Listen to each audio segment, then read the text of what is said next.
Hello friends, मेरा नाम अजय सिसोदिया है और आप देख रहे हैं ई फ्रेमवर्क। तो आज हम पढ़ेंगे इसमें कंपोनेंट्स के बारे में कि कंपोनेंट्स कैसे क्रिएट करते हैं और कैसे उसको रजिस्टर करते हैं, यानी कि कॉन्फ़िगर करते हैं।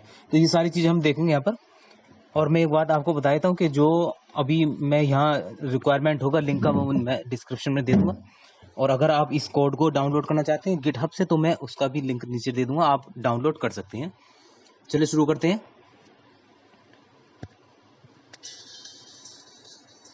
यहाँ मैं कुछ पॉइंट्स लिख रहा हूँ जिसको हमें करना होगा, रिक्वायरमेंट होगा।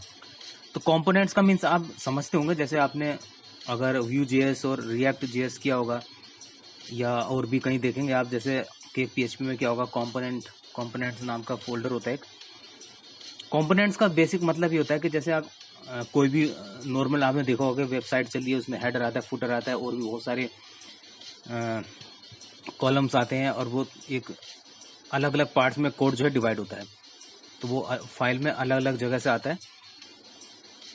आप ये तो इस तरह से आप कंपोनेंट्स बना सकते हैं ई फ्रेमवर्क में भी, और वो कोड आप सेपरेट रख सकते हैं, उसको बार बार यूज कर सकते हैं।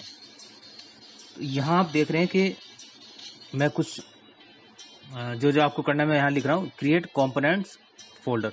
आपको सबसे पहले एक फोल्डर बनाना है, क्रिएट करना है मेन डायरेक्टरी में।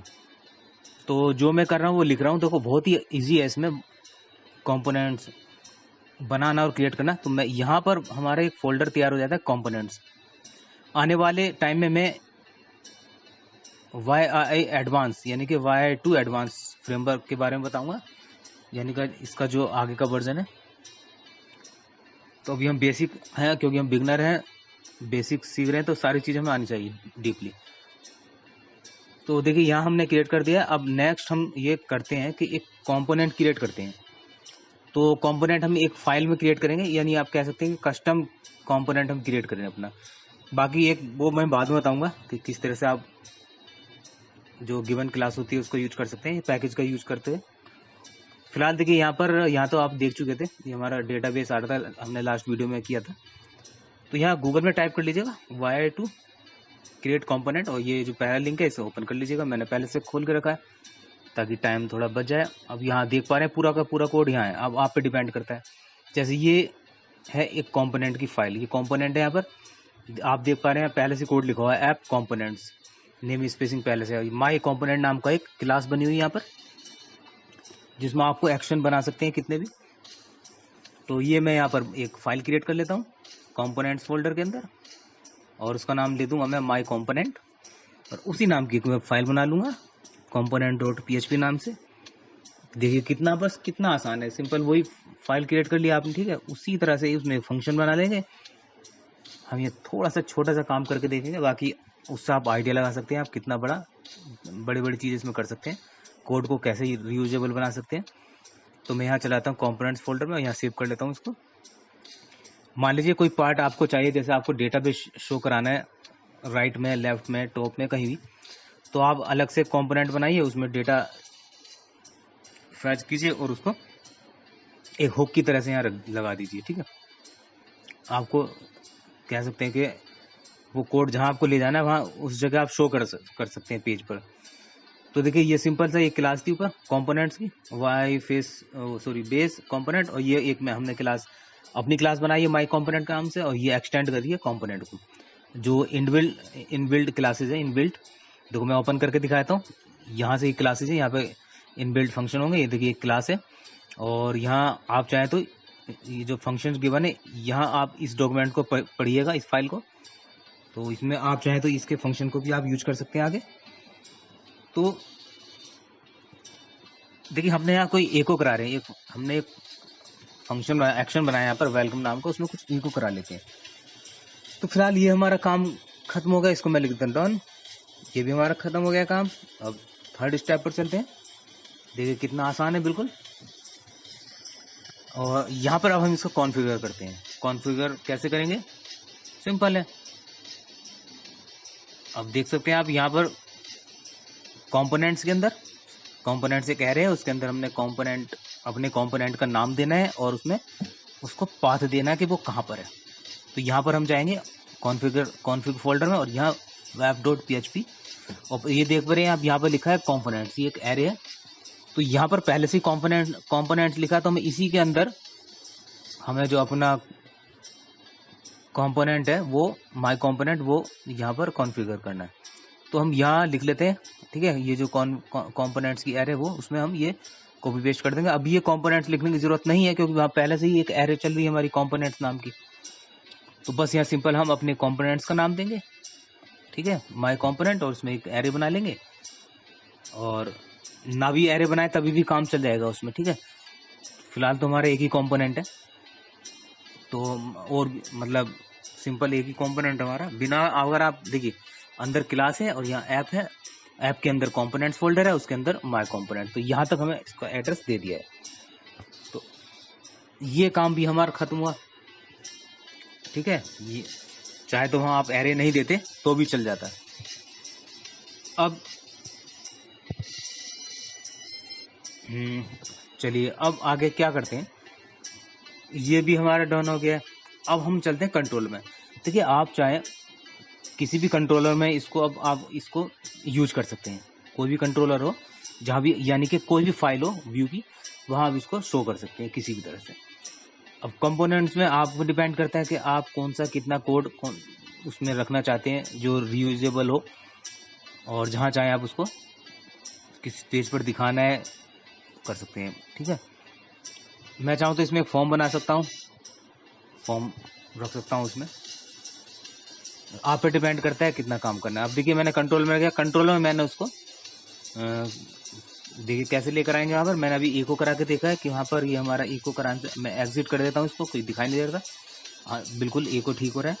एग्जिट मैंने यूज किया है, एग्जिट का मतलब उसकी लास्ट की जो स्क्रिप्ट है वो कॉल नहीं होगी उसमें। तो देखिए अब देखते हैं, यहाँ मैं रिफ्रेश कर लेता हूँ इसको, और चलिए फिर से ये पता नहीं क्या ओपन हो गया, इसको मैं ओपन कर लेता हूँ। दरअसल ये कर्सर पता नहीं कहाँ कहाँ हेयर एंड देयर अपने आप ही जो है इधर उधर घूम रहा है, वो प्रॉब्लम क्या पता नहीं। तो देखिए यहाँ पर ये तो हमने, ये तो हम कर चुके हैं काम, ठीक है। ये कोड उठा लेते हैं जहाँ पर हम, ये देखिए ये हम इस तरह से कॉल कराएंगे।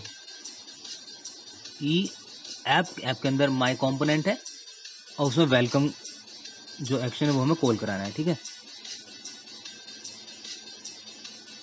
तो यहाँ कंट्रोलर में आते हैं,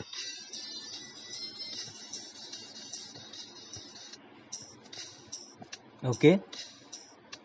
यहाँ हमने इसको इको करा के देख लेते हैं, ई रेजोल्यूशन ऑपरेटर ऐप के बाद माय कंपोनेंट और उसमें फिर एक्शन, क्योंकि वहां तक तो हम पाथ दे चुके हैं। देखिए ये बिल्कुल ठीक से यहाँ हमारा कंपोनेंट शो रहा है। तो अब इसे ऐसा कर लेते हैं, एक वेरिएबल में सेव करा लेते हैं, और वेरिएबल में सेव कराने के बाद इसको व्यू के लिए सेट कर देते हैं, क्योंकि हमारा इंडेक्स एक्शन है। तो ये इंडेक्स फाइल में हमें इसको डिस्प्ले कराएंगे। आप चाहे तो किसी भी एक्शन में करा सकते हैं, किसी व्यू फाइल में करा सकते हैं, या कोई भी नया कंट्रोलर बनाकर उसको यूज कर सकते हैं। और डिपेंड करता है आप क्या कोड लेना चाहते हैं, जो बार बार जिसको आप यूज करना चाहते हैं। तो देखिए यहाँ पर मैं सेट कर देता हूँ इसको माय कंपोनेंट,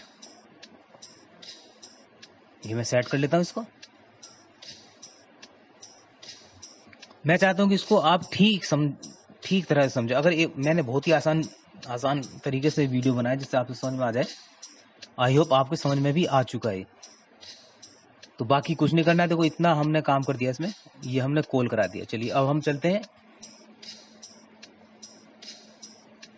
ये हमारा काम फिनिश हो गया है कंट्रोलर में भी, ठीक है। अब चलते हैं व्यू में, इसको कैसे डिस्प्ले कराना है वो देखते हैं। आपको इसमें भी एक नया हेल्पर के बारे में पता चलेगा, आपको HTML हेल्पर के बारे में। चलिए देखते हैं आगे। एक्चुअली वीडियोस में बना रहा हूँ, मैं बिगनर के लिए बनाता हूँ, इसलिए कोशिश करूँगा कि काफ़ी चीज़ें इसमें आपको पता चल जाए। तो देखिए यहाँ पर हमें सबसे पहले क्या करना होगा, मैं एक चलिए उसको पहले कॉल करा, इसको मैं रहने देता हूँ अभी हम इसको कॉल कराते हैं। तो मैं यहाँ लिख लेता हूँ वही सिंपल एको HTML रेजोल्यूशन ऑपरेटर, और ये एनकोड। इसके अंदर जो भी आप लिखेंगे वो आपके पेज पर डिस्प्ले होगा। अब धीरे धीरे सारी चीजें आ जाएंगी, समझ में आ जाएंगी आपके। इनको फंक्शनों को क्या करेगा, डिस्प्ले कराएगा इसको आपके पेज पर। जैसे HTML एस्केप कुछ इस तरह से आपने यूज किया होगा, जेंड फ्रेमवर्क में काम किया है तो देखिए यहाँ कुछ एरर शो कर रहा है। ओके, शायद हमने कुछ यहाँ गलत लिखा है।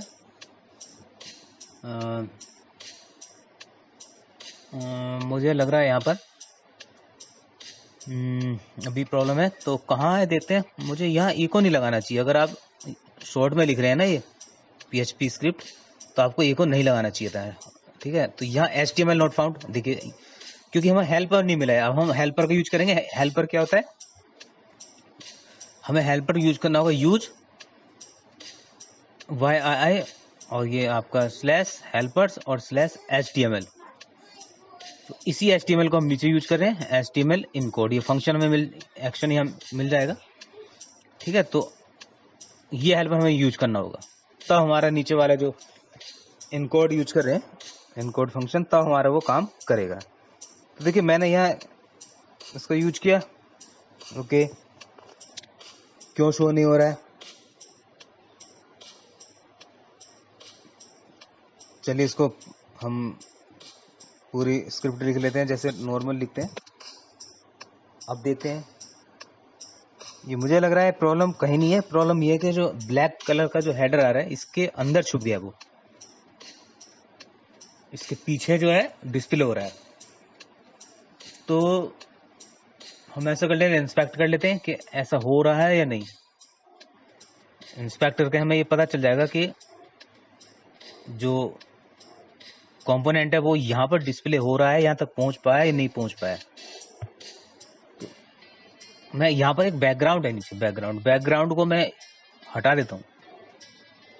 बैकग्राउंड को जब मैं यहाँ से हटाऊंगा, अनटिक करूंगा, तो देखिए ये देखिए, हाँ ये देखिए कंपोनेंट हमारा यहाँ आ रहा है, डिस्प्ले हो रहा है, यानी यहाँ तक हमारा हम सक्सेस हो गए हैं। तो हम ऐसा कर लेते हैं, यहाँ मैं H1 हेडिंग ले लेता हूँ। ओके,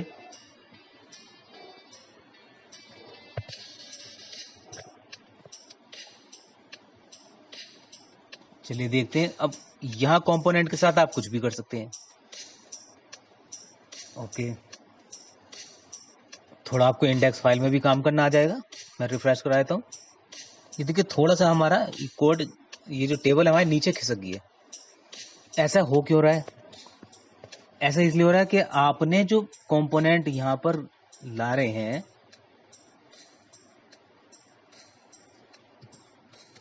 ये जो कंपोनेंट आपका यूज हो रहा है,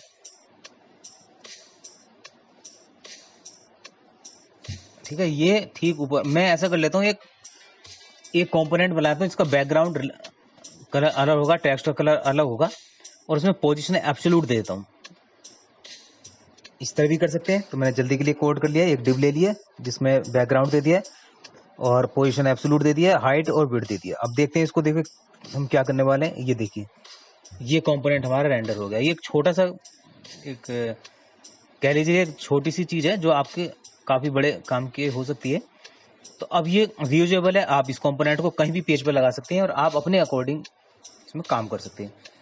जैसे कोई आपको फॉर्म देना होगा या फिर कोई आपको कुछ टाइम बाद जैसे आपको डिस्प्ले कराना है, कुछ आप पे डिपेंड करता है वो क्या होगा, ठीक है। ये इस तरह से तो कंपोनेंट आप बना सकते हैं ई फ्रेमवर्क में और उसको कॉन्फ़िगर करा सकते हैं। तो thank you very much, have a nice day दोस्तों। फिर मिलते हैं नेक्स्ट वीडियो में। आज के लिए इतने काफ़ी है।